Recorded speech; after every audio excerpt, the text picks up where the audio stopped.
السلام Recording in علیکم progress. ورحمۃ اللہ وبرکاتہ۔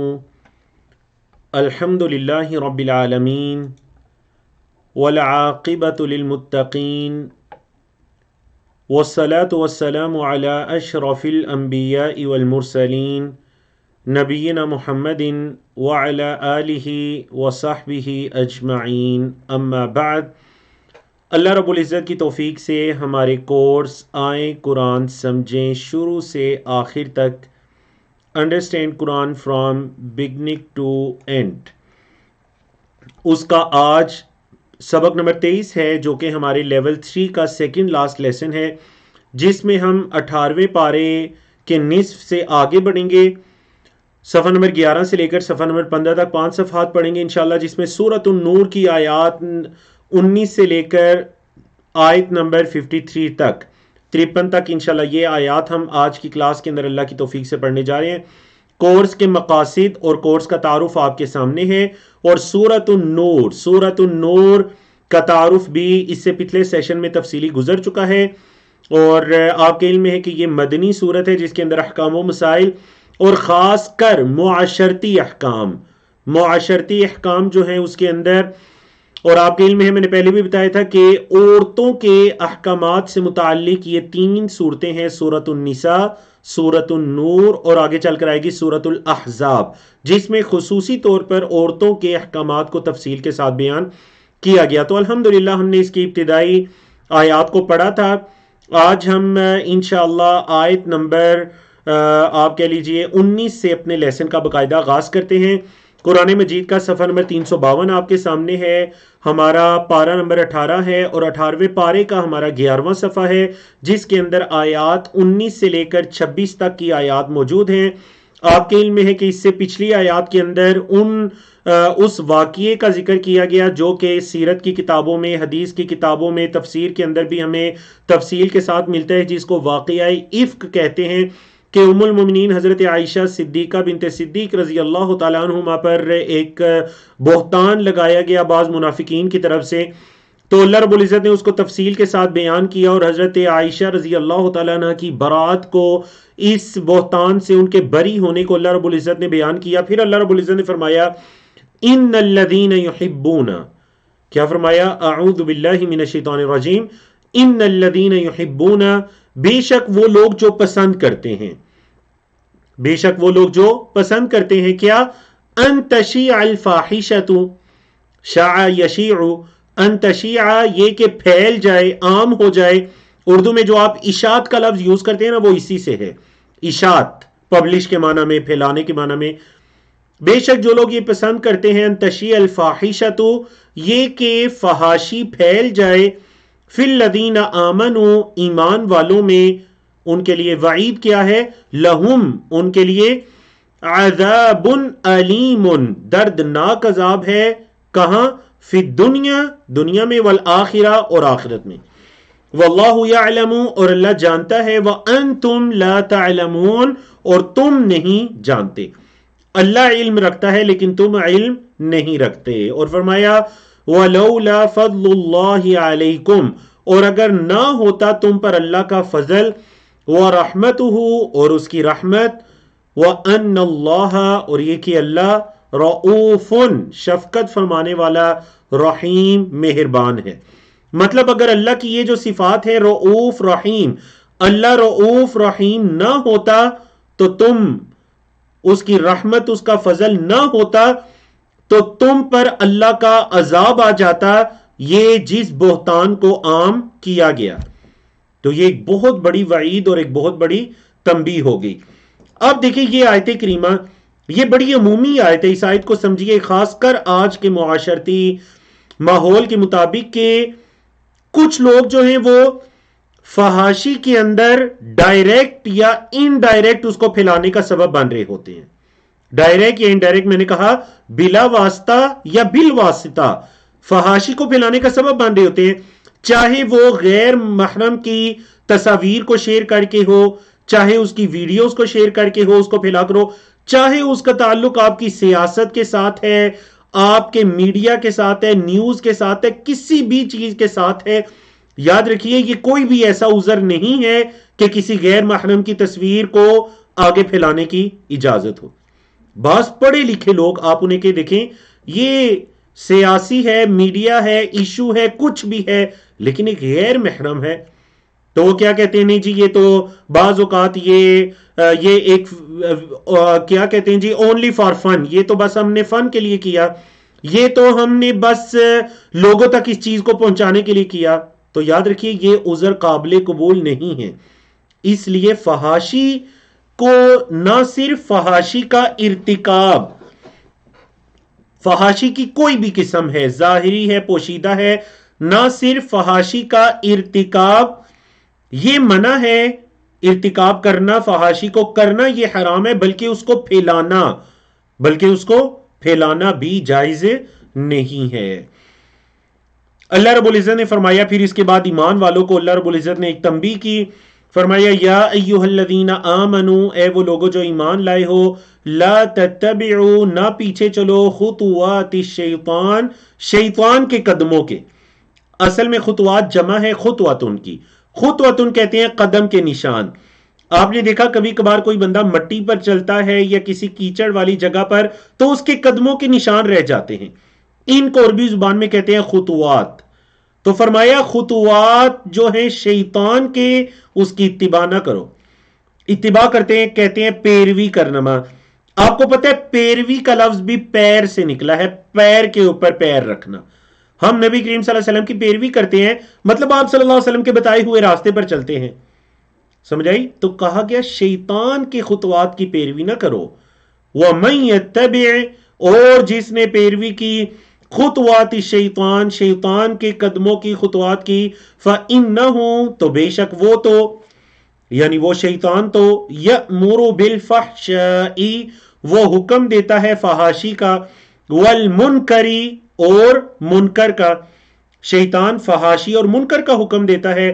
ولولا فضل اللہ علیکم اور اگر نہ ہوتا اللہ کا فضل تم پر، ورحمتہ اور اس کی رحمت، ما زکا منکم من احد ابدا ما زکا نہ پاک ہوتا، منکم تم میں سے، من احد کوئی بھی، ابدن کبھی بھی، تم میں سے کوئی بھی پاک نہ بچتا اگر اللہ کا فضل اور اس کی رحمت نہ ہوتی.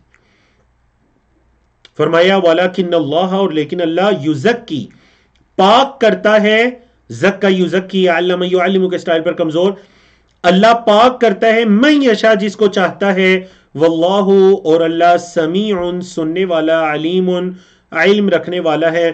اب دیکھیں آیت نمبر 22 کو سمجھنے کے لیے پہلے ایک واقعے کو سمجھیے، اس آیت کے بیک گراؤنڈ کو سمجھیے. جب حضرت عائشہ رضی اللہ تعالیٰ عنہ پر بہتان لگا منافقین کی طرف سے، تو آپ کے علم میں ہے کہ کچھ جو نا انجان مسلمان تھے وہ بھی اس کے اندر، اس آزمائش کے اندر وہ بھی مبتلا ہو جاتے ہیں. انہی کے اندر، انہی خالص مسلمانوں کے اندر ایک حضرت مستح رضی اللہ تعالیٰ عنہ تھے، میم سین طاہا مستح رضی اللہ تعالیٰ عنہ تھے. یہ حضرت ابوبکر صدیق رضی اللہ تعالیٰ عنہ کے خالہ زاد بھائی تھے. اب جب حضرت ابوبکر صدیق نے سنا کہ ان کے اندر مستح بھی شامل ہے تو انہوں نے قسم کھائی کہ اللہ کی قسم، اور یہ بڑے غریب صحابی تھے اور حضرت ابوبکر صدیق ان کی کفالت کرتے تھے اور ان کو اللہ کے دیے ہوئے مال میں سے دیتے تھے. تو حضرت ابوبکر صدیق رضی اللہ تعالیٰ عنہ نے قسم اٹھا لی کہ آئندہ میں ان کو کبھی کچھ بھی نہیں دوں گا. تو اللہ رب العزت نے ان کو تنبیہ کی. آیت نمبر 22 میں حضرت ابوبکر صدیق رضی اللہ تعالیٰ کو تنبیہ کی کہ تم اللہ کے مال کو روکنے کی قسم کھا رہے ہو. اللہ اکبر. آپ دیکھ لیجئے مقام صدیقیت، حضرت ابوبکر صدیق کا جو مقام ہے صدیقیت کا، اس مقام کے لیے کیسی کیسی قربانیاں دینی پڑتی ہیں کہ بیٹی پر جو اس الزام کے اندر شریک ہوا اس کے ساتھ بھی تعاون جو کرنا ہے اس کو روکنا نہیں. اللہ اکبر. تو اللہ نے فرمایا وَلَا يَأْتَلِي اور نہ قسم اٹھائیں، اولو الفضل فضل والے، منکم تم میں سے، وَالسَّعَةِ سعہ کا کیا مطلب ہے؟ گنجائش والے، وسعت سے ہے، جن کو اللہ نے وسعت اور فضل دیے نا وہ قسم نہ اٹھائیں. کیا قسم نہ اٹھائیں؟ ان یؤتو یہ کہ وہ دیں گے، اولی القربہ قریبی رشتہ داروں کو، والمساکین اور مساکین کو، والمہاجرین فی سبیل اللہ، اور اللہ کی راہ میں ہجرت کرنے والوں کو انہیں چاہیے وہ ایسی قسم نہ اٹھائیں کہ وہ ان کو آئندہ کچھ نہیں دیں گے.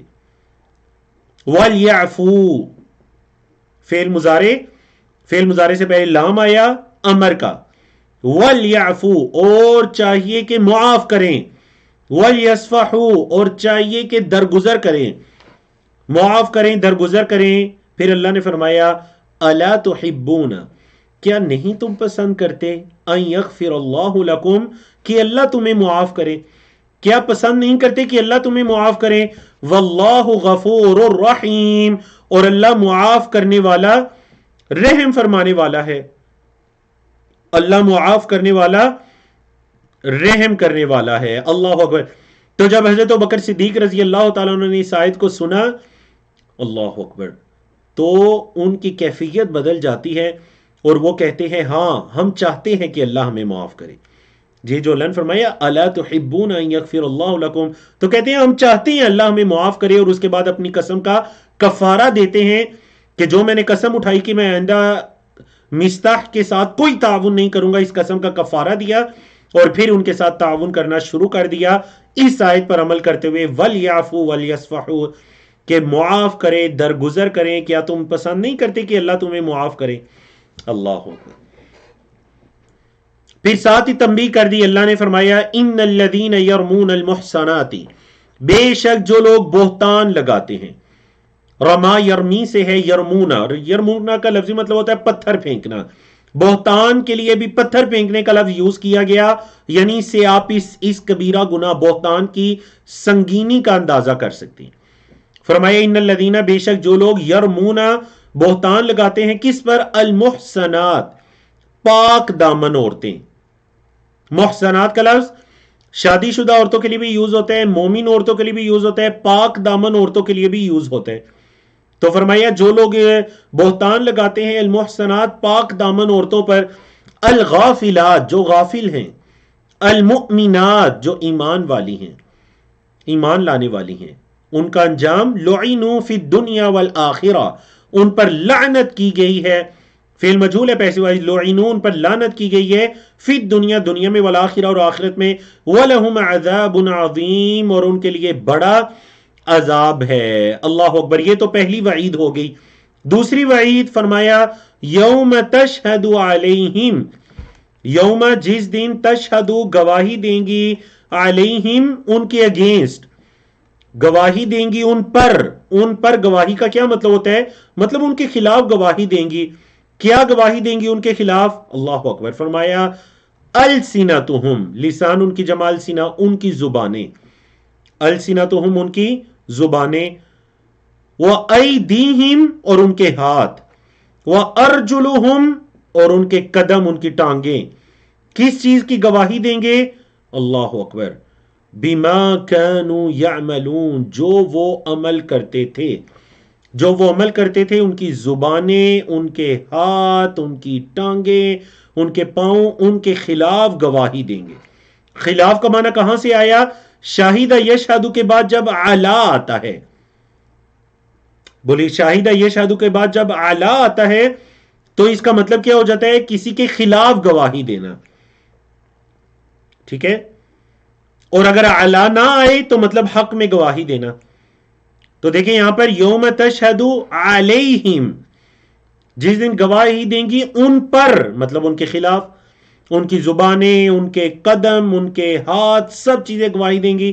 بما كانوا يعملون، جو وہ عمل کیا کرتے تھے. یومئذ، اس دن، یوفیہم اللہ، اللہ ان کو پورا پورا دے گا. وفا یوفی، علم یعلم کے سٹائل پر کمزور چیپٹر ہے. یوفی، پورا پورا دے گا، ہم، انہیں، اللہ، اللہ، کیا پورا پورا دے گا؟ دینہم الحق، دین کا وہی معنی جو سورۃ الفاتحہ میں ہے، بدلہ. اللہ انہیں پورا پورا دے گا، دینہم، ان کا بدلہ، الحق، جو حق ہے. وَيَعْلَمُونَ، اور وہ جانتے ہیں، ان اللہ، یہ کہ اللہ هو الحق المبین، کہ وہ حق ہے اور مبین، واضح کرنے والا ہے. مبین کا کیا مطلب ہے جی؟ واضح کرنے والا. جب یہ لفظ قرآن مجید کی صفت یوز ہو، یعنی الکتاب المبین، الکتاب المبین، تو اس کا مطلب کیا ہوگا؟ واضح کتاب. اب یہ اللہ رب العزت کی صفات میں سے یوز ہوا کہ ان اللہ هو الحق المبین، تو مطلب کیا ہے کہ وہ اللہ حق بھی ہے اور واضح کرنے والا بھی ہے، جو مخفی چیزیں ہیں ان کو ظاہر، ان کو واضح کرنے والا بھی ہے۔ اللہ اکبر۔ پھر اللہ رب العزت نے آیت نمبر 26 سورۃ النور کے اندر پاک باز مردوں اور پاک باز عورتوں اور برے مردوں اور بری عورتوں کے بارے میں کلیہ قاعدہ بتا دیا۔ اس آیت کی دو تفسیریں ہو سکتی ہیں۔ پہلے آپ اس تفسیر کو سنیے جو میں نے کہا، اللہ رب العزت نے فرمایا الخبیثات، بری عورتیں، للخبیثین، برے مردوں کے لیے ہیں، والخبیثون، اور برے مرد، للخبیثات، بری عورتوں کے لیے ہیں۔ سمجھائی؟ بری عورتیں برے مردوں کے لیے ہیں اور برے مرد بری عورتوں کے لیے ہیں۔ والطیبات، پاکیزہ عورتیں، للطیبین، پاکیزہ مردوں کے لیے ہیں، والطیبون، اور پاکیزہ مرد، للطیبات، پاکیزہ عورتوں کے لیے ہیں۔ یہ تو ایک تفسیر ہو گئی اس کی، کہ مطلب جیسی عورتیں ہیں ویسے ہی مردوں کے ساتھ وہ ملتی ہیں، اور جیسے مرد ہیں ویسی ہی عورتوں کے ساتھ ملتے ہیں، برے تو برے، اچھے تو اچھے۔ یہ اس کی ایک تفسیر ہے۔ دوسری، بعض مفسرین نے کہا، وہ بھی بڑی پیاری تفسیر ہے اور وہ اس موضوع سے بھی مطابقت رکھتی ہے۔ وہاں الخبیثات سے مراد بری باتیں ہیں، برے اقوال، برے کلمات، بہتان، جھوٹ، الزام، غیبت، یہ جتنی بھی جھوٹی کلمات، جھوٹی باتیں ہیں، ان کو الخبیثات کہا گیا، کہ یہ جو بری باتیں ہیں، للخبیثین، یہ برے مردوں کے لیے ہیں، والخبیثون، اور برے مرد، للخبیثات، ایسی بری باتوں کے لیے ہیں، اور والطیبات، جو اچھی باتیں ہیں، للطیبین، وہ اچھے مردوں کے لیے ہیں، والطیبون، اور جو اچھے مرد ہیں، للطیبات، وہ اچھی باتوں کے لیے ہیں۔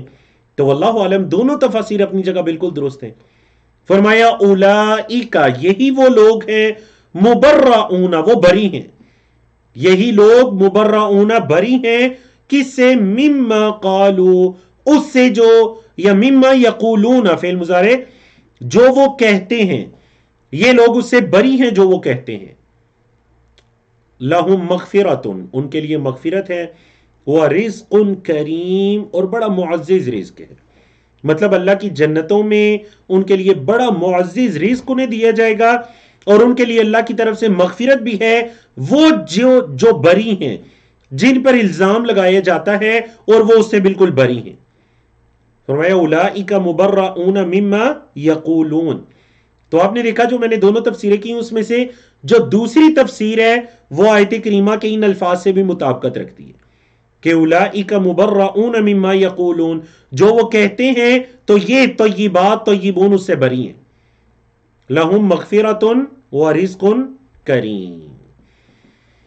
تو الحمدللہ یہ تھا صفحہ نمبر 352۔ اب آتے ہیں صفحہ نمبر 353 کی طرف۔ پارہ نمبر 18 ہے اور اس پارے کا صفحہ نمبر 12 ہے۔ اس صفحے پر مختلف اشارات اور موضوعات کو بیان کیا گیا۔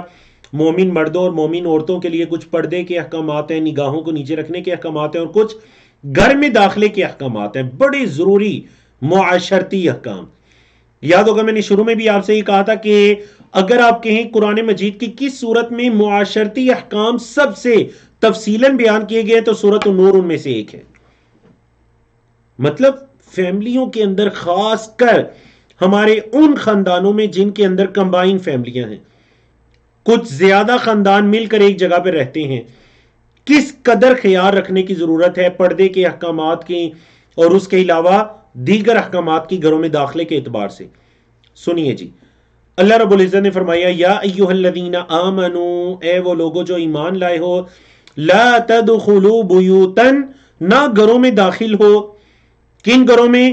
غیر بیوتکم، جو تمہارے گھروں کے علاوہ ہیں، جو تمہارے گھروں کے علاوہ ہیں ان گھروں میں نہ داخل ہو۔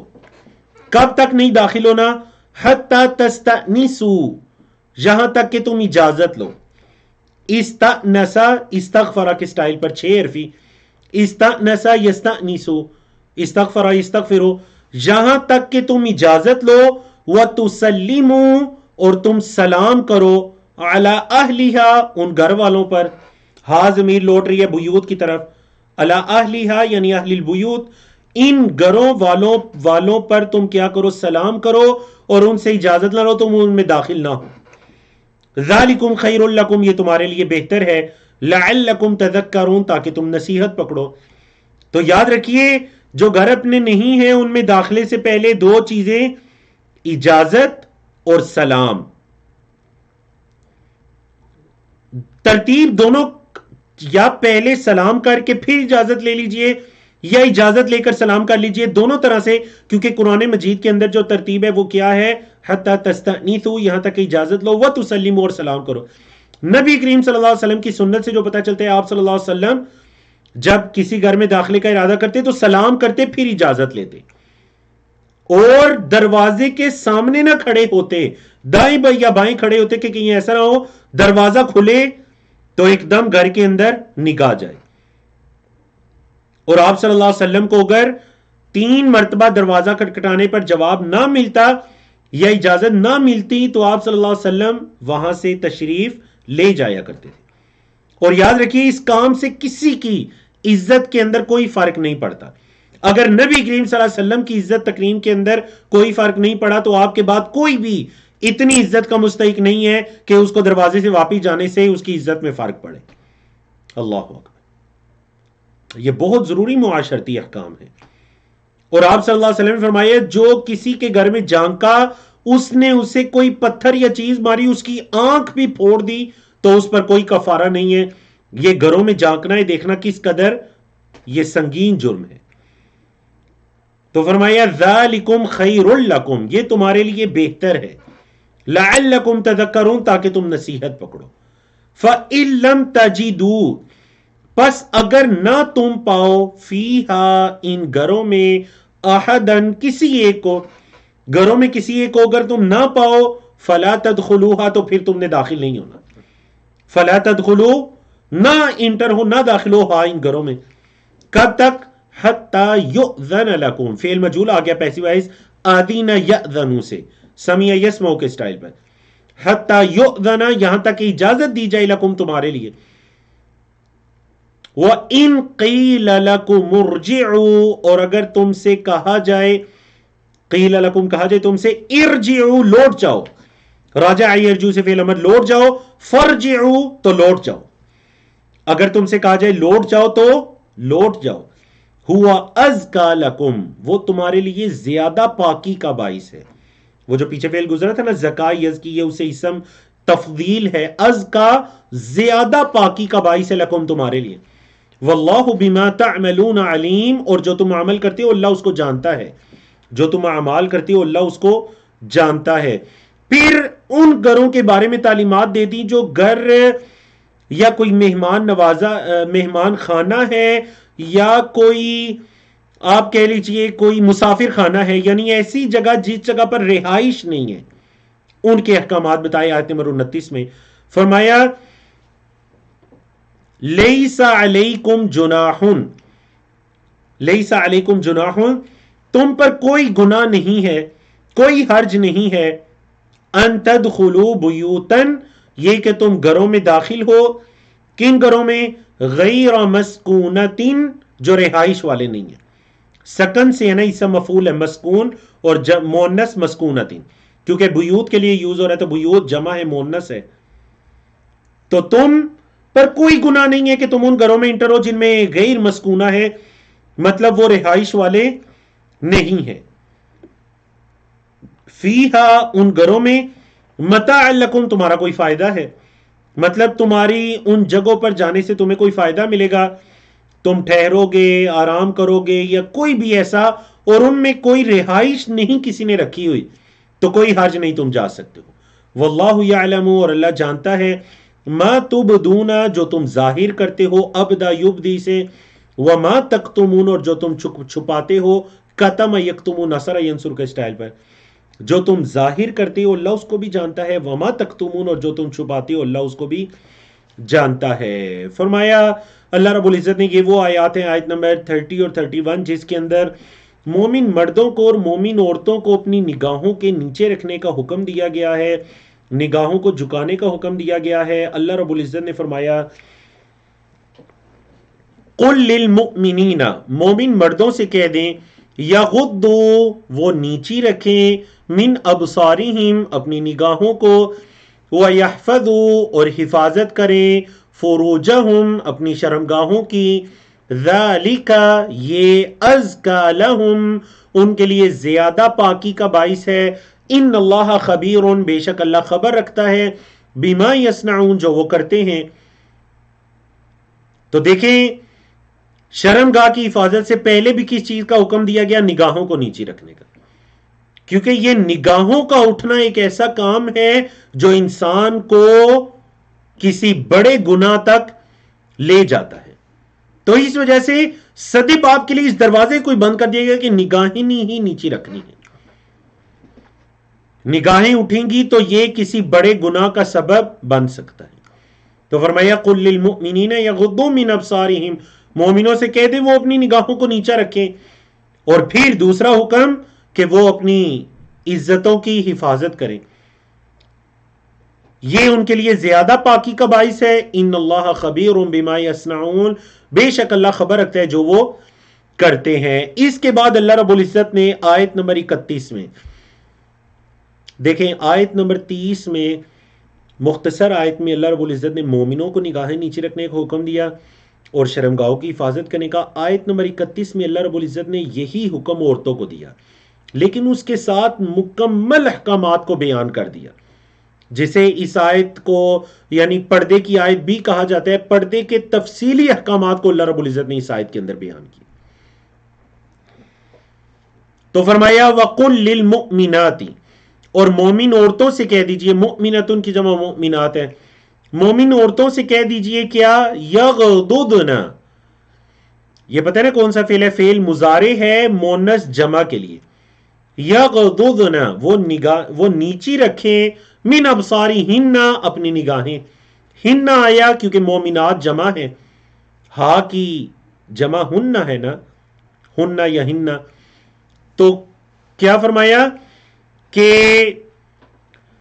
مومن عورتوں سے کہہ دیجئے کہ وہ اپنی نگاہوں کو نیچا رکھیں، وَيَحْفَظْنَ فُرُوجَهُنَّ، اور اپنی شرمگاہوں کی حفاظت کریں، اپنی نگاہوں کو نیچا رکھیں اور اپنی شرمگاہوں کی حفاظت کریں۔ اچھا جی، اس سے کیا ہوگا؟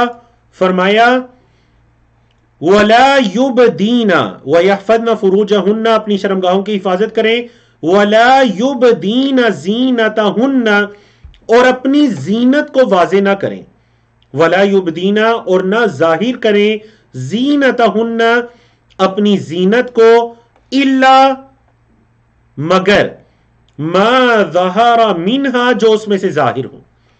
بولے کیا کریں؟ اپنی زینت کو نہ ظاہر کریں، اپنی زینت کو نہ واضح کریں، ولا یبدین زینتہن الا، مگر ما ظہر منہا، جو ان میں سے ظاہر ہو۔ مثال کے طور پر ان کے ہاتھ ہیں یا چہرے ہیں، یہ جو ظاہری اعضاء ہیں، اس کے علاوہ اپنی زینت کو واضح نہ کریں۔ وَلْيَضْرِبْنَ، اچھا یہ جو ظاہری اعضاء ہیں یہ بھی کس کے لیے؟ محرم کے لیے، چہرہ ہے یا ہاتھ ہے، یہ محرم کے لیے، اس کے علاوہ کسی دوسرے کے لیے یہ بھی ظاہر کرنا جائز نہیں ہے۔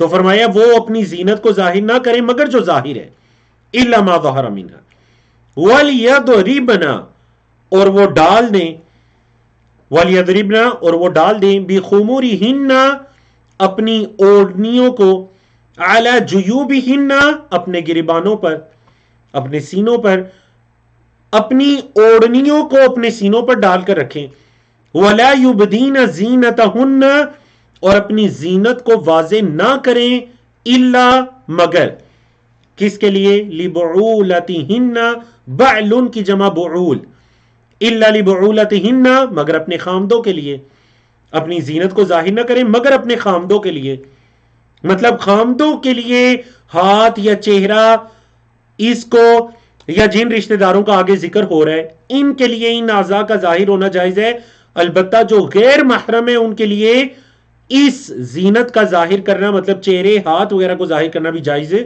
نہیں ہے. تو دیکھیں اب رشتہ داروں کی مختلف کیٹیگریز بیان ہو رہی ہیں. تو سب سے پہلے کیا فرمایا؟ اپنی زینت کو ظاہر نہ کریں الا مگر لبعولتہن اپنے خامدوں کے لیے، او آبائہن او یا آبائہن اپنے باپوں کے لیے، او آبائی بعولتہن یا اپنے خامدوں کے باپوں کے لیے، مطلب اپنے سسر وغیرہ کے لیے، یا سسر بھی آ جاتا ہے اور سسر کا والد بھی اس میں آ جاتا ہے، او ابنائہن یا اپنے بیٹوں کے لیے، او ابنائی بعولتہن یا اپنے خامندوں کے بیٹوں کے لیے، یا اپنے خامندوں کے بیٹوں کے لیے مطلب وہ بیٹے جو اس بیوی کے علاوہ کسی اور بیوی سے ہیں، او اخوانہن یا اپنے بھائیوں کے لیے، او بنی اخوانہن یا بھائیوں کے بیٹوں کے لیے مطلب بھتیجے، او بنی اخواتہن یا اپنی بہنوں کے بیٹوں کے لیے مطلب بھانجے، او نسائہن یا اپنی عورتوں کے لیے، او ما ملکت ایمانہن یا ان عورتوں کے داہنے ہاتھ جن کے مالک ہیں مطلب ان عورتوں کے جو غلام ہیں. تو اپنے کسی عورت کے لیے اپنے غلام وغیرہ سے بھی ہاتھ چہرے کا پردہ یہ ضروری نہیں ہے. یہ پہلی کیٹیگری آئی یعنی غلام وغیرہ یا نوکر وغیرہ ان کی کیٹیگری سے.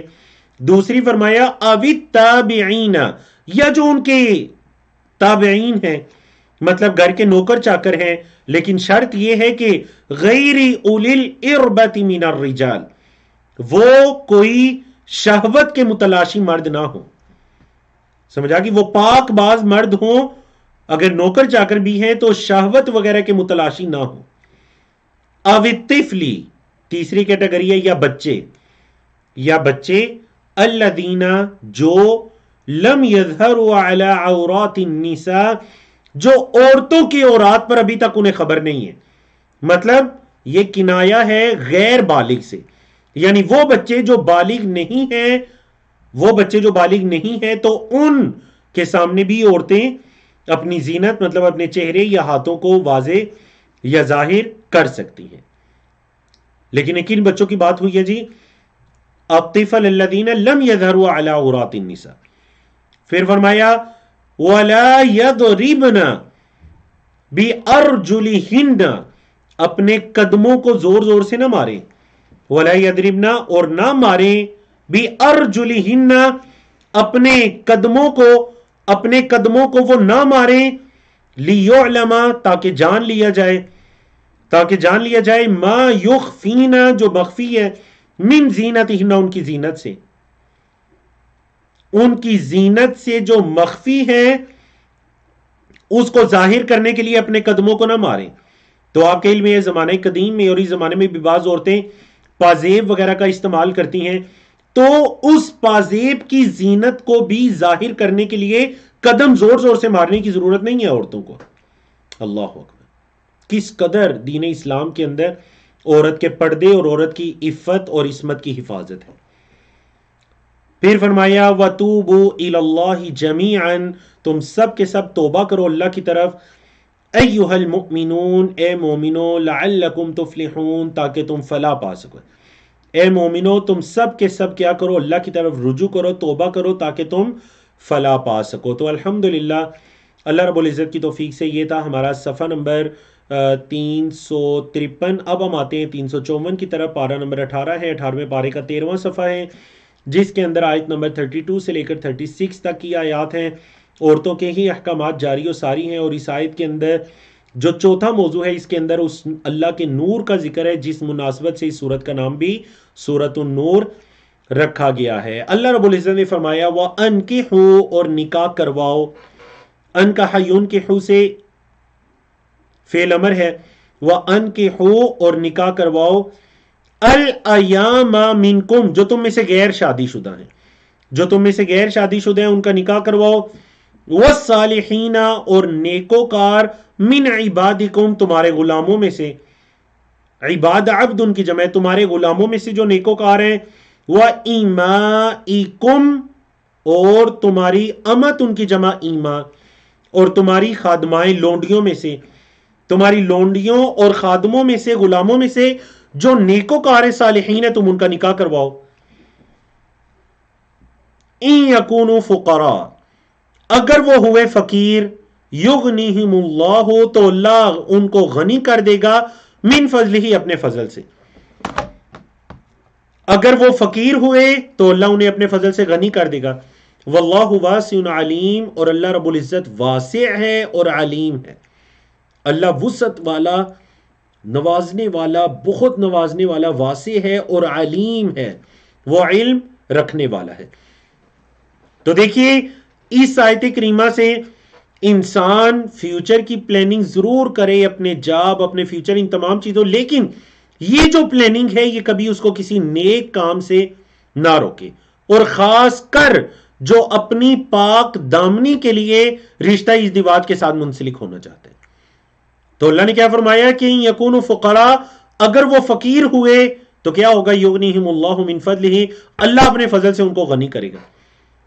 اور آپ دیکھ لیجئے معاشرے کے اندر ایسی بیسیوں مثالیں ہیں کہ کسی شخص کے معاشی حالات انتہائی تنگ دستی میں سے، اس نے وہ رشتہ ازدواج سے منسلک ہوا تو اللہ رب العزت کی طرف سے رحمتیں اور برکات کے دروازے اس پر کھول گئے.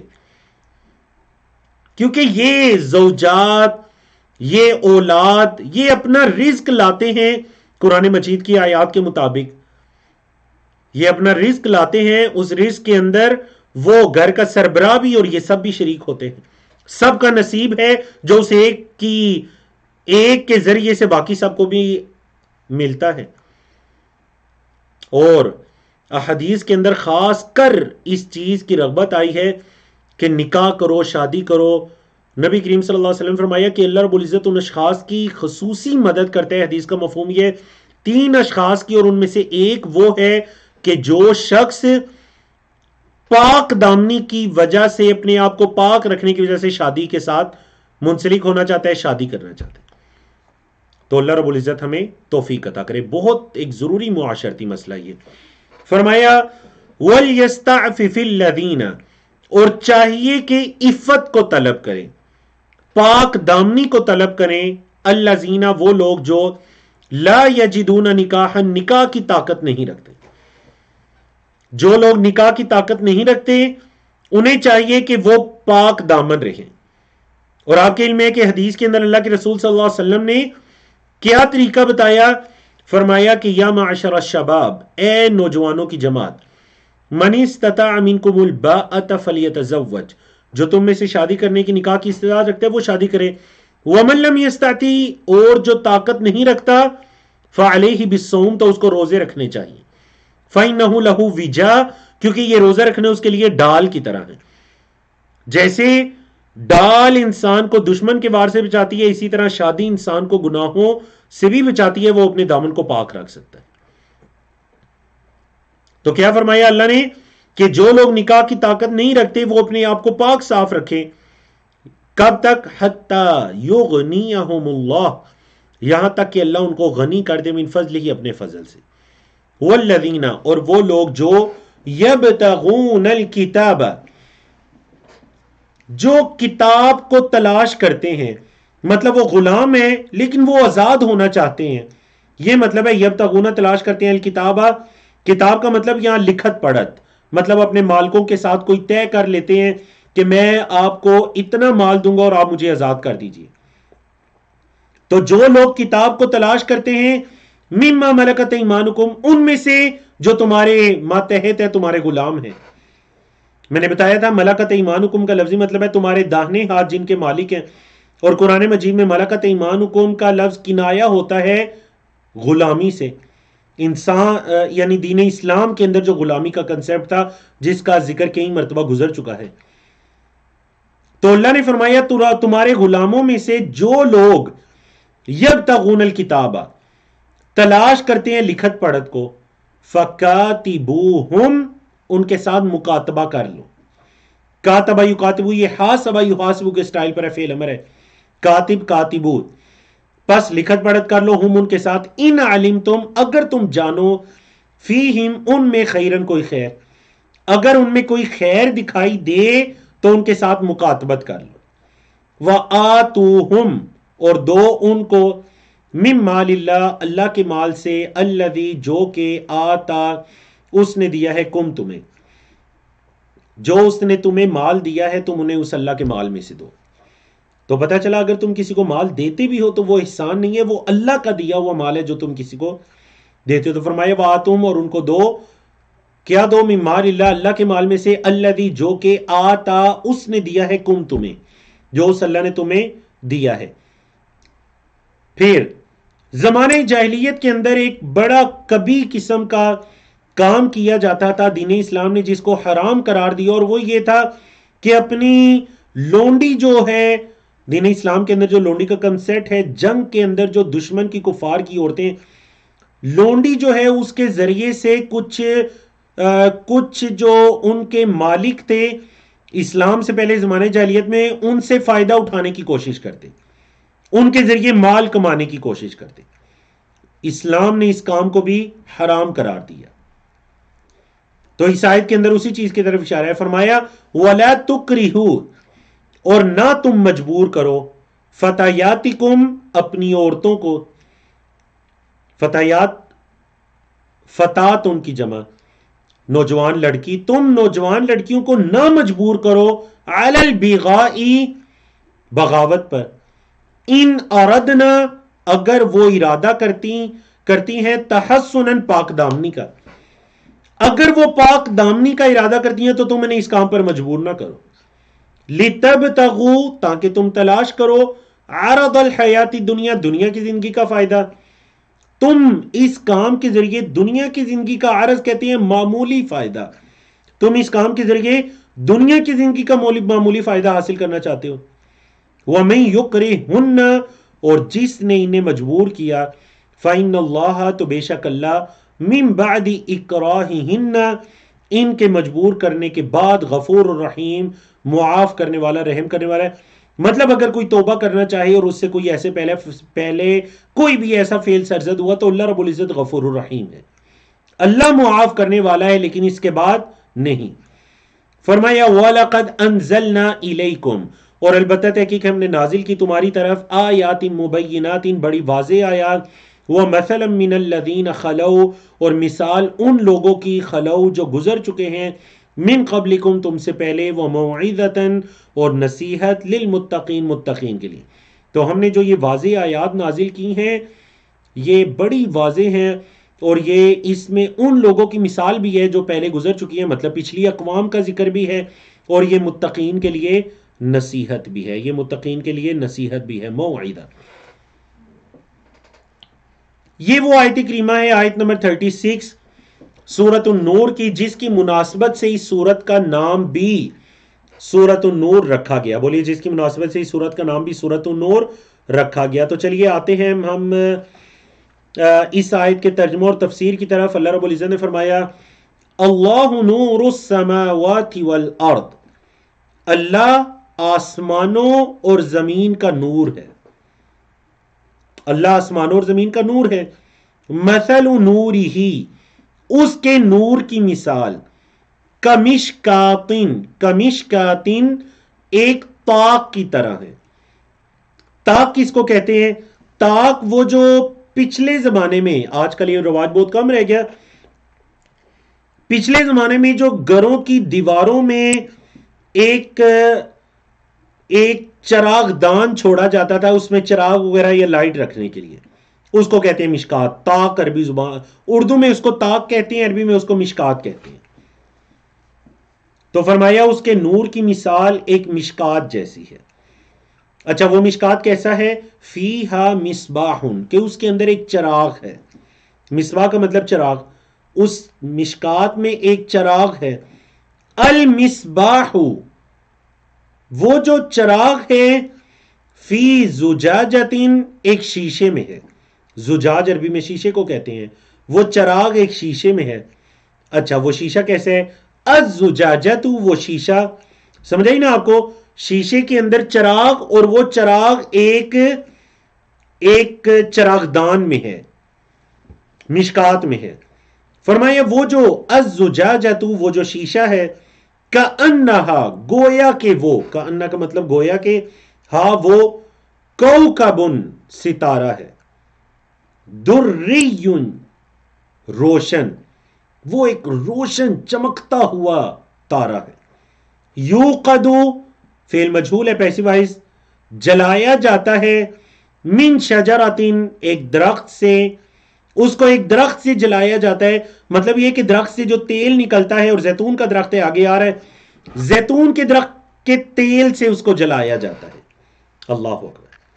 یوقد جلایا جاتا ہے، من شجرتن درخت سے، مبارکتین بابرکت، بابرکت درخت سے اس کو جلایا جاتا ہے.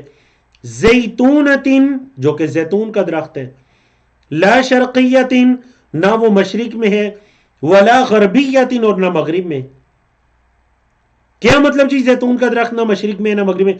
مطلب یہ کہ وہ درخت ایسا ہے کہ وہ مشرق یا مغرب کے کونے میں نہیں ہوتا، بلکہ وہ عین دھوپ کے اندر ہوتا ہے، جس کو دھوپ کے ذریعے اس کی پرورش ہوتی ہے. زیتون کے درخت کی طرف اشارہ ہے. سمجھ آ گئی آپ کو اتنی آیت؟ اب آگے چلیے. فرمایا یکاد زیتھا، قریب ہے کہ اس کا آئل، اس کا تیل، یضیء روشن کر دے، قریب ہے کہ اس کا تیل روشن کر دے، ولو لم تمسسہ نار اگرچہ اس کو آگ نہ بھی چھوئی ہو. ولو لم اور اگرچہ نہیں مس کیا اس کو آگ نے.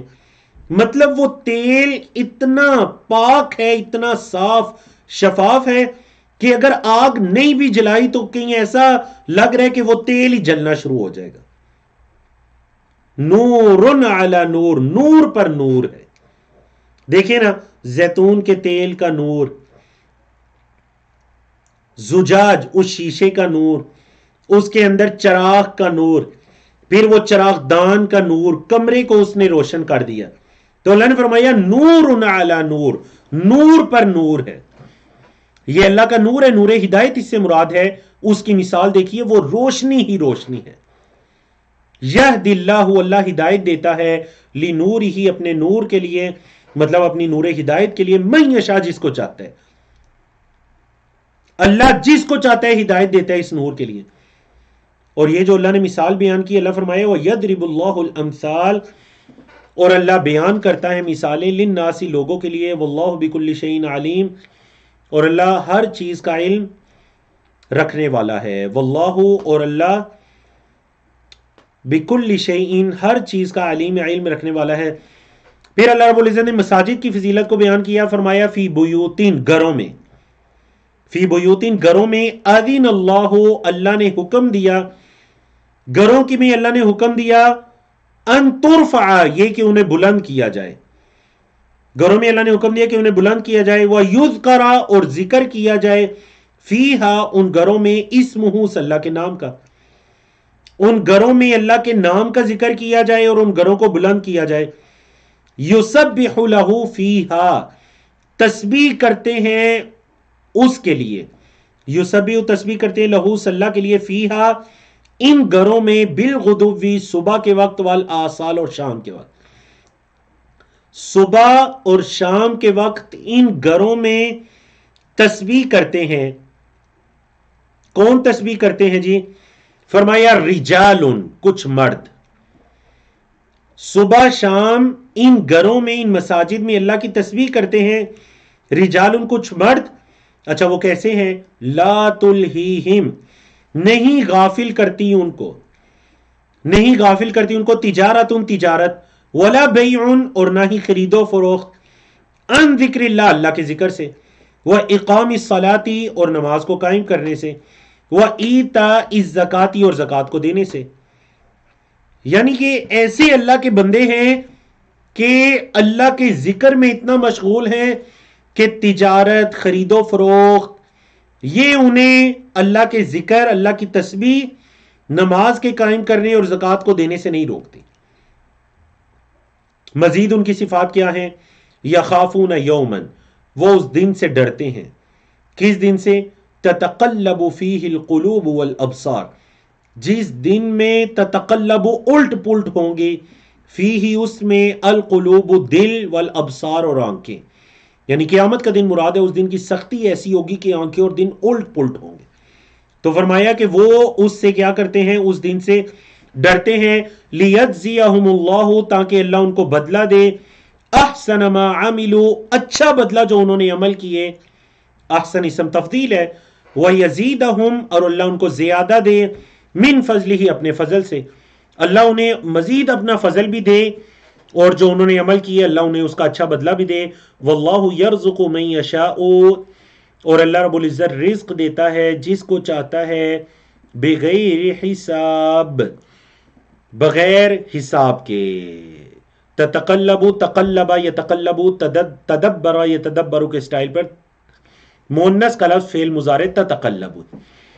فرمایا والذین کفروا، اب دیکھیں اہل ایمان کا ذکر تو گزر گیا، اللہ کا نور، اس کی مثال نور ہدایت، اس کا ذکر تفصیل کے ساتھ گزر گیا، اور جو لوگ اللہ کی مساجد میں اللہ کی تسبیح کرنے والے ہیں، نماز کو قائم کرنے والے، زکوٰۃ کو دینے والے، ان کا ذکر گزر گیا۔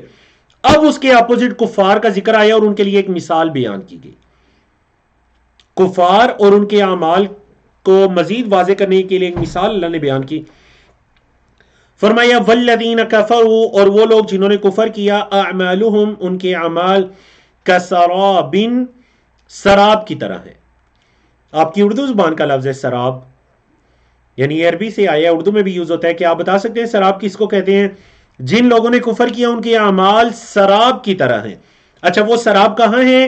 بقیعۃ، بقیعۃ، قیعہ کا مطلب چٹیل میدان، وہ سراب چٹیل میدان میں ہے۔ تو سراب کس کو کہتے ہیں؟ سراب آپ لوگوں نے بھی کبھی غور کیا ہوگا کہ آپ روڈ پر جا رہے ہیں، گاڑی چلا رہے ہیں، تو آپ کو دکھائی دیتا ہے کہ آگے پانی ہے، جب آپ وہاں جاتے ہیں تو وہاں تو پانی نہیں ہوتا۔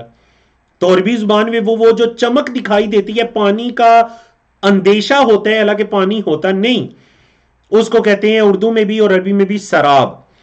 تو فرمایا کفار کے جو اعمال ہیں ان کی مثال تو سراب کی طرح ہیں۔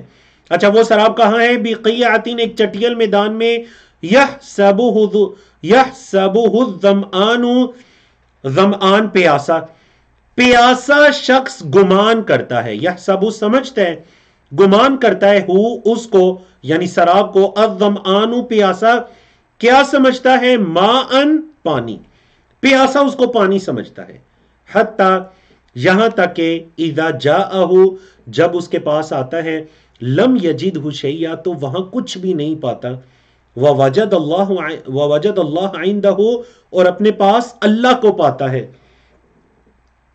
فوفاہ اور وہ اسے پورا پورا دے گا، حسابہ اس کا بدلہ، واللہ سریع الحساب اور اللہ جلد حساب لینے والا ہے۔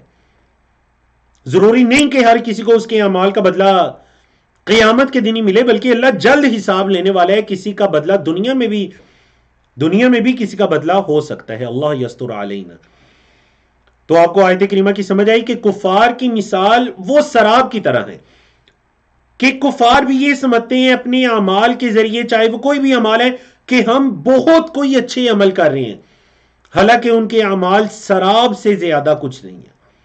بولے ان کے اعمال سراب سے زیادہ کچھ نہیں ہے، مطلب ٹھیک ہے وہ اگر دنیا میں نام کے لیے یہ کام کر رہے ہیں، خدمت خلق کے لیے کر رہے ہیں، اپنی عزت آبرو کی حفاظت کے لیے کر رہے ہیں، انسانیت کے لیے کر رہے ہیں، تو ٹھیک ہے یہ تمام بدلے ان کو ملیں گے۔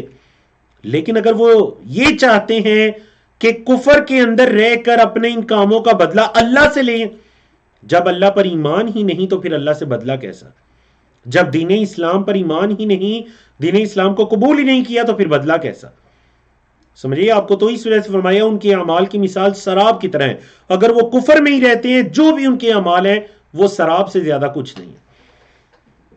یہ پہلی مثال دی کفار کے اعمال کی۔ اب آیت نمبر 40 میں ایک اور مثال دی اللہ نے، مثال کو سمجھیے۔ فرمایا او کظلمات، یا اندھیروں کی طرح، یعنی یا سراب کی طرح، کسرابن، او کظلمات یا اندھیروں کی طرح، ظلمت کی جمع ظلمات، یا اندھیروں کی طرح، فی بحر سمندر میں، کیسا سمندر ہے؟ لجین گہرا، لجین گہرا، یغشاہ ڈانپا ہوا ہے اس کو، موجن ایک موج نے، من فوقہی اس کے اوپر، موجن ایک اور موج، من فوقہی اس کے اوپر، سحاب بادل ہیں. اللہ اکبر. بعض سائنسدانوں نے جب قرآن مجید کی یہ آیت پڑھی، اور یہ واقعہ ایک سے زیادہ کتابوں کے اندر میں پڑھ چکا ہوں، اسلام کی جو سائنٹیفک جو اس کی حقانیت ہے، اگرچہ ہم بالکل بھی اس کے محتاج نہیں ہیں، اگر سائنس نہ بھی تصدیق کرے قرآن و حدیث سے جڑی باتوں کی، تو الحمدللہ ہمارا ایمان ہے کہ سب کچھ سچ ہے. لیکن بعض سائنسدانوں نے یہ پوچھا کہ کیا محمد صلی اللہ علیہ وسلم نے کبھی سمندر کا سفر کیا تھا؟ بتلایا کہ محمد صلی اللہ علیہ وسلم نے اپنی پوری زندگی میں کبھی سمندر کا سفر نہیں کیا. تو وہ اس چیز پر ایمان لے آئے کہ سمندر کے بارے میں یہ وہ تحقیق ہے جو 1400-1500 سال پہلے کسی انسان کے بس کی بات نہیں تھی. کہ سمندر کے بارے میں فرمایا کہ کافروں کے اعمال کی مثال ظلمات، اندھیروں کی ہے. اچھا، اللہ نے ان اندھیروں کو بیان کرنے کے لیے کس کی مثال کو بیان کیا؟ سمندر کی. کیونکہ آج کی سائنس نے بتایا کہ سمندر کی تہہ کے اندر اتنی گہرائی کہ روشنی کا ذرہ بھی وہاں تک نہیں پہنچتا، اور وہاں پر مکمل اندھیرا ہے. اللہ اکبر. آپ مزید اس آیت پر سرچ کر سکتے ہیں. فرمایا او کا ظلمات، یا اندھیرے، فی بحر سمندر میں، لجین گہرا، یکشاہ موجن اس کو ایک موج نے ڈانپا ہوا ہے، من فوقہ موجن ہے اس کے اوپر ایک اور موج ہے، موج در موج ہے، من فوقہ سحاب اوپر بادلوں کا اندھیرا. ظلمات اندھیرے ہیں، بعضها بعض فوق بعض بعض کے اوپر. تو یہ کس کی مثال ہے؟ کفار کے اعمال کی، کہ ان کے اعمال بھی اندھیروں کی طرح ہیں، بعض کے اوپر بعض ہیں. کیسا اندھیرا ہے؟ اذا اخرج یدہ جب وہ اپنے ہاتھ کو نکالے، لم یکد یراہا لم یکد نہیں ہے قریب، یراہا کہ اس کو دیکھے. جب اپنے ہاتھ کو وہ نکالے تو نہیں ہے قریب کہ اپنا ہاتھ بھی وہ دیکھ سکے، اس قدر اندھیرا ہے. وَمَن لَّمْ يَجْعَلِ اللَّهُ لَهُ نُورًا اور جس کے لیے اللہ نور نہ بنائے، فَمَا لَهُ مِن نور تو اس کے لیے کوئی نور نہیں ہے. جس کو اللہ نہ ہدایت دینا چاہے اس کے لیے کوئی ہدایت نہیں، جس کے لیے اللہ نور نہ بنائے اس کے لیے کوئی نور نہیں ہے. تو بڑی خوبصورت آیت کریمہ یہ دونوں، اس سے پہلے نور کی مثال اور یہاں کفار کے اعمال کی مثال، تینوں ہی مثالیں امید ہے آپ لوگوں نے سمجھی ہوگی. اللہ نے فرمایا الم ترا کہ آپ نے دیکھا نہیں، ان اللہ یسبح لہ بے شک اللہ کے لیے تسبیح کرتی ہے، من فی السماواتی جو آسمانوں میں ہے، والارض اور زمین میں ہے، والطیر صافات اور پرندہ ہے جو پر پھیلائے ہوئے ہیں، صافات جو پر پھیلائے ہوئے ہیں، کل قد علم ہر چیز نے، یعنی جو کچھ زمین و آسمان میں ہے، کل ہر چیز نے، قد علم تحقیق جان لیا ہے، صلاتہ اپنی نماز کو، و تسبیحہ اور اپنی تسبیح کو. ہر چیز جانتی ہے کہ اس نے نماز اللہ کے لیے کیسے پڑھنی ہے اور تسبیح اللہ کا ذکر کیسے کرنا ہے. واللہ علیم اور اللہ جانتا ہے، بما یفعلون جو وہ فعل کرتے ہیں، جو وہ کرتے ہیں.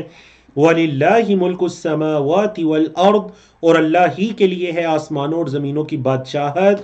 وَإِلَى اللَّهِ الْمَصِيرُ اور اللہ ہی کی طرف لوٹ کر جانا ہے. المصیر اللہ ہی کی طرف لوٹ کر جانا ہے. الم ترا مزید اللہ نے کچھ اپنی نشانیاں بیان کی.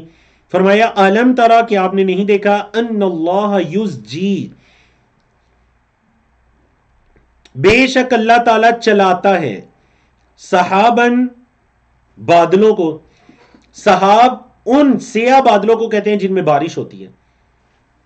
بے شک اللہ چلاتا ہے سیاہ بادلوں کو. ثم یؤلف بینہم پھر اللہ ان کو ملاتا ہے. ثم یؤلف پھر وہ ملاتا ہے، بینہم ان کے درمیان، یعنی ان بادلوں کو ملاتا ہے. ثم یجعلہ رکاما پھر اللہ ان کو بنا دیتا ہے رکاما، تہبت ہے، بادلوں کی تہوں کی بات ہو رہی ہے، جس کو آپ کی سائنس نے بتایا کہ بالکل بادلوں کے اندر ایسی ہی سٹیپس موجود ہوتے ہیں. ثم یجعلہ پھر وہ اللہ اس کو بناتا ہے رکاما، تہبت ہے. فَتَرَ الْوَدْقَ آپ بارش کو دیکھیں گے.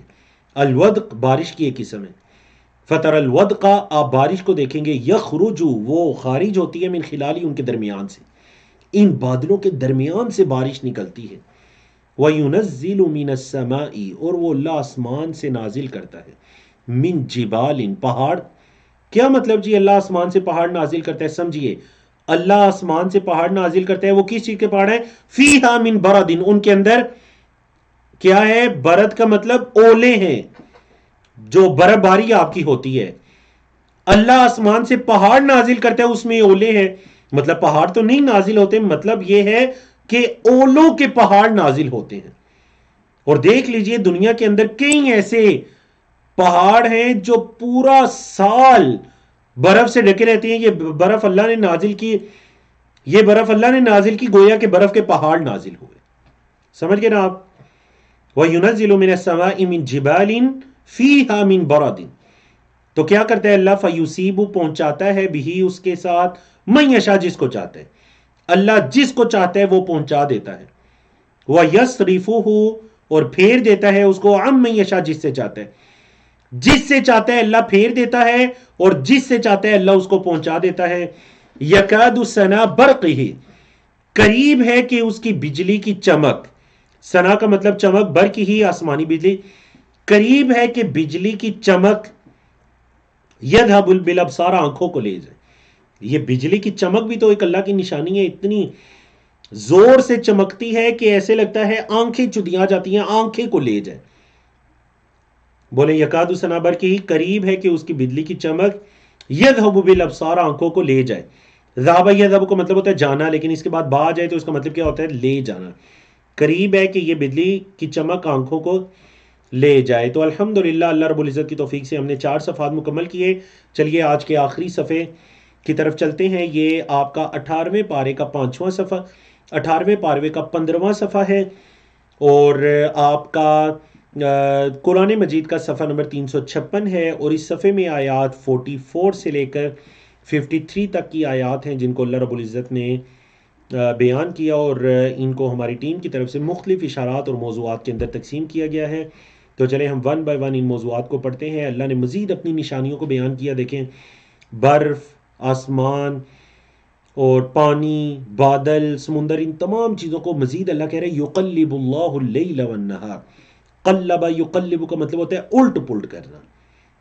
اللہ اکبر. قلوب، دلوں کو بھی اسی وجہ سے دلوں کا عربی میں نام بھی رکھا گیا الٹ پلٹ ہونے والی چیز. قلب ان کی جمع قلوب، کیونکہ یہ الٹ پلٹ ہوتے رہتے ہیں، کبھی اللہ کی اطاعت میں کبھی نافرمانی میں، اسی وجہ سے ان کو قلوب کہا گیا. یقلب اللہ، اللہ الٹ پلٹ کرتے ہیں اللیل والنہار، رات اور دن کو. رات ہوتی ہے دن آ جاتا ہے، دن ہوتا ہے رات آ جاتی ہے. ایک تو یہ تفسیر کی گئی. دوسری تفسیر یہ کی گئی کہ کبھی دن بڑا ہو جاتا ہے رات چھوٹی ہو جاتی ہے، کبھی رات چھوٹی ہو جاتی ہے دن بڑا ہو جاتا ہے. گرمیوں سردیوں میں ٹائمنگ بدلتی رہتی ہے، تو مطلب دنوں اور راتوں کو اللہ الٹ پلٹ کرتا ہے. ان فی ذالک، بے شک اس میں، لعبرۃ، البتہ عبرت ہے، ایک لیسن ہے.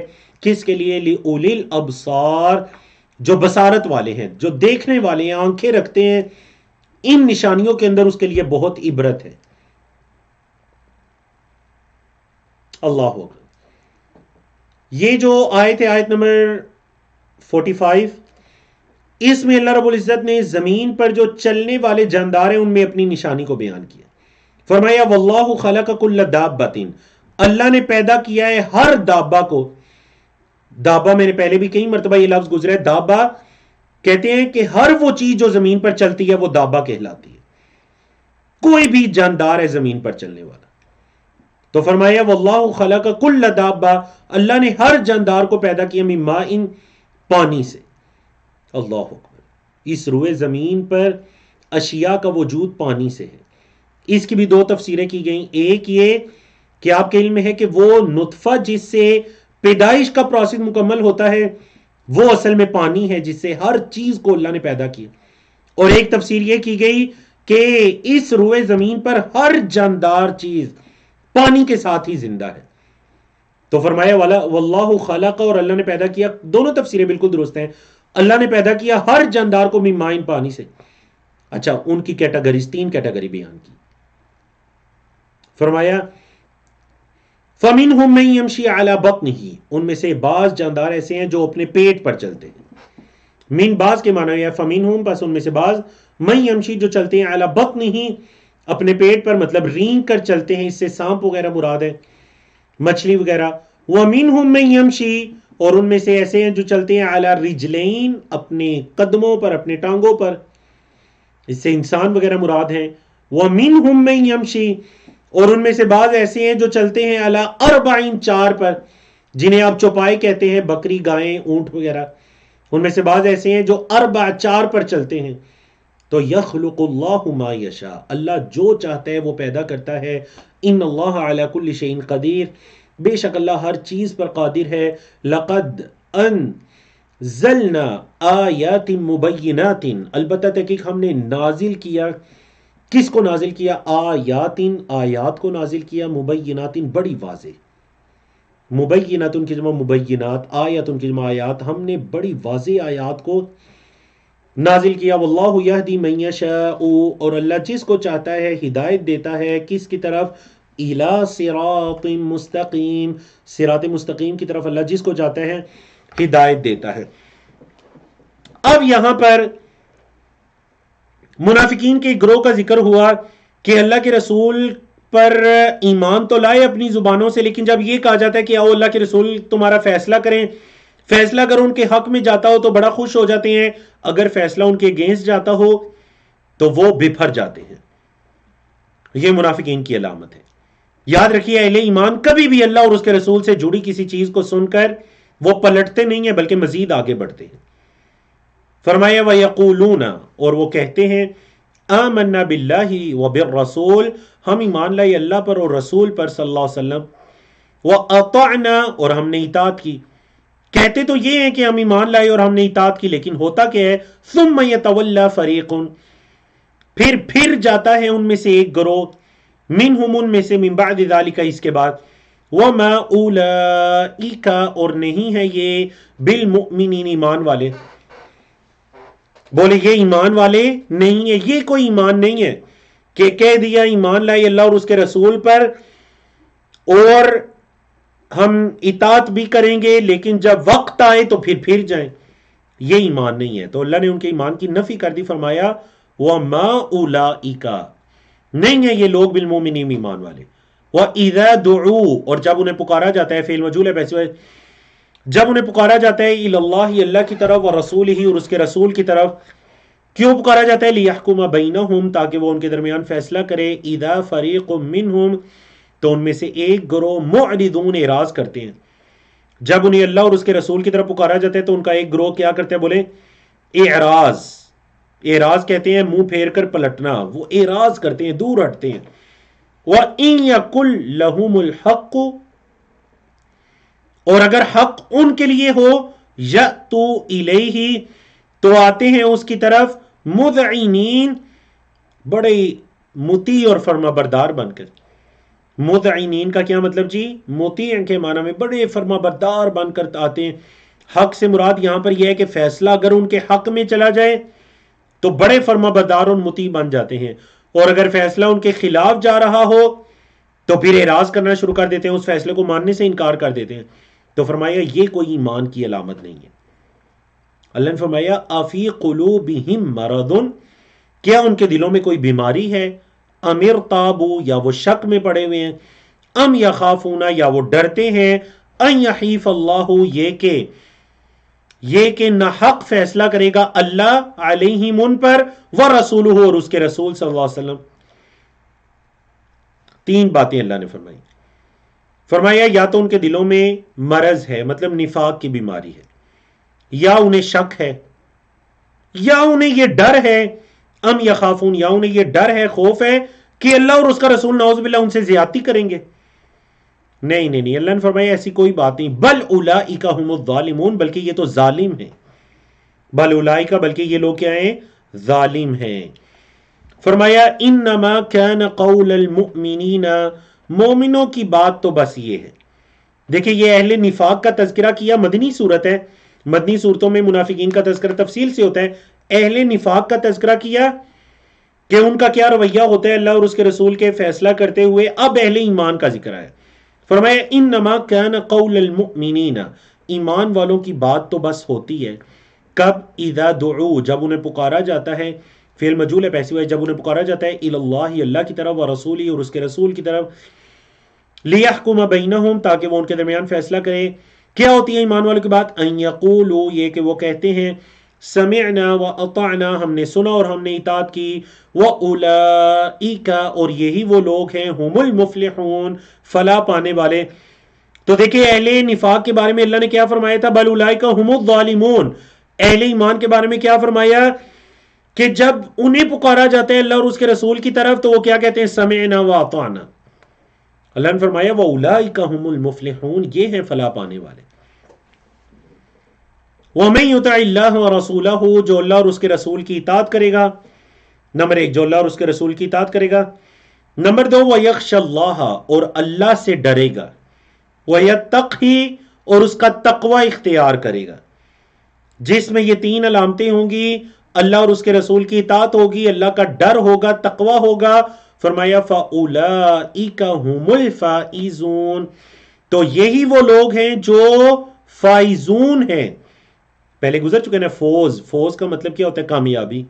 فائز اسم فائل ہے، فاز یفوز سے، فاز یفوز قال یقول کے اسٹائل پر اس سے اسم فائل فائز، مطلب کامیاب ہونے والے، فاولئک هم الفائزون، تو یہی وہ لوگ ہیں جو کامیاب ہونے والے ہیں۔ پھر اللہ رب العزت نے آخری جو ہماری آج کی آیت ہے، آیت نمبر 53، اس کے اندر اہل نفاق کے بارے میں ان کا ایک اور فعل بتا دیا کہ وہ جھوٹی قسمیں کیسے کھاتے ہیں۔ فرمایا وَأَقْسَمُوا بِاللَّهِ جَهْدَ أَيْمَانِهِمْ، وَأَقْسَمُوا بِاللَّهِ، وہ قسمیں اٹھاتے ہیں اللہ کی، کیسی قسمیں، جَهْدَ أَيْمَانِهِمْ، بڑی پختہ قسمیں، اللہ کی پختہ قسمیں اٹھاتے ہیں۔ کیا، لَإِنْ أَمَرْتَهُمْ، اگر آپ انہیں حکم دیں گے، لَيَخْرُجُنَّ، تو وہ نکلیں گے، اگر آپ انہیں حکم دیں گے تو وہ ضرور نکلیں گے۔ قل، کہہ دیجئے، لا تقسموا، قسمیں نہ کھاؤ، لا تقسموا، قسمیں مت کھاؤ، طاعت معروفہ، تمہاری اطاعت بڑی معروف ہے، جو تم اطاعت کرتے اور جو تم نکلو گے تمہاری اطاعت بڑی معروف ہے، قسمیں نہ کھاؤ۔ ان اللہ خبیر، بے شک اللہ خبر رکھتا ہے، جانتا ہے کس چیز کو، بما تعملون، جو تم عمل کرتے ہو، اللہ اس کو جانتا ہے۔ تو الحمدللہ اللہ رب العزت کی توفیق سے ہم نے آج کے اپنے لیسن کو مکمل کیا۔ ہمارے 5 صفحات ہیں، صفحہ نمبر 11 سے لے کر صفحہ نمبر 15۔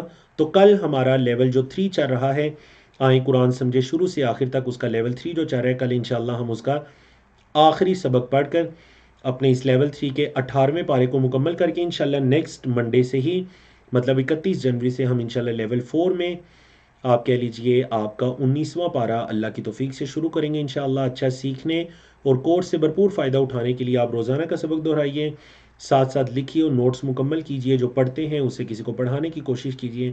کفارہ مجلس کی دعا پڑھیے، سبحانک اللہم و بحمدک، اشہد ان لا الہ الا انت، استغفرک و اتوب الیک۔